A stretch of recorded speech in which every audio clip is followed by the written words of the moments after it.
Welcome to the Slop Farm. Enjoy the video. In this video, I will show how to copy your Metamask wallet address. First, open your Metamask extension in your browser or launch the mobile application on your device. Make sure you are already logged into your account. Once inside, you will see your primary wallet address displayed prominently near the top of the interface.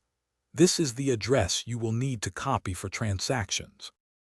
Your public Metamask wallet address is clearly visible right below your account name.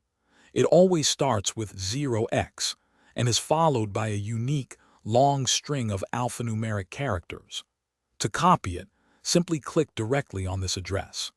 Metamask is designed to automatically copy the full address to your clipboard with just one click, making it very convenient.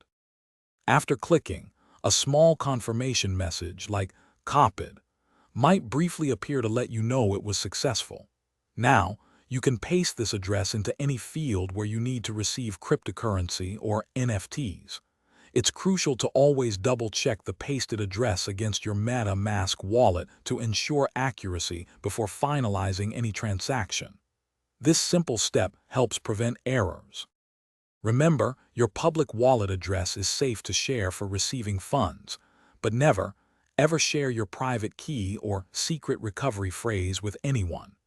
These are the keys to your entire wallet. Always be vigilant against phishing attempts. Also, for more financial wisdom, check the description below for a link to a book that can truly change how you think about money, along with other helpful deals. Thanks for watching. Consider subscribing if we helped you today.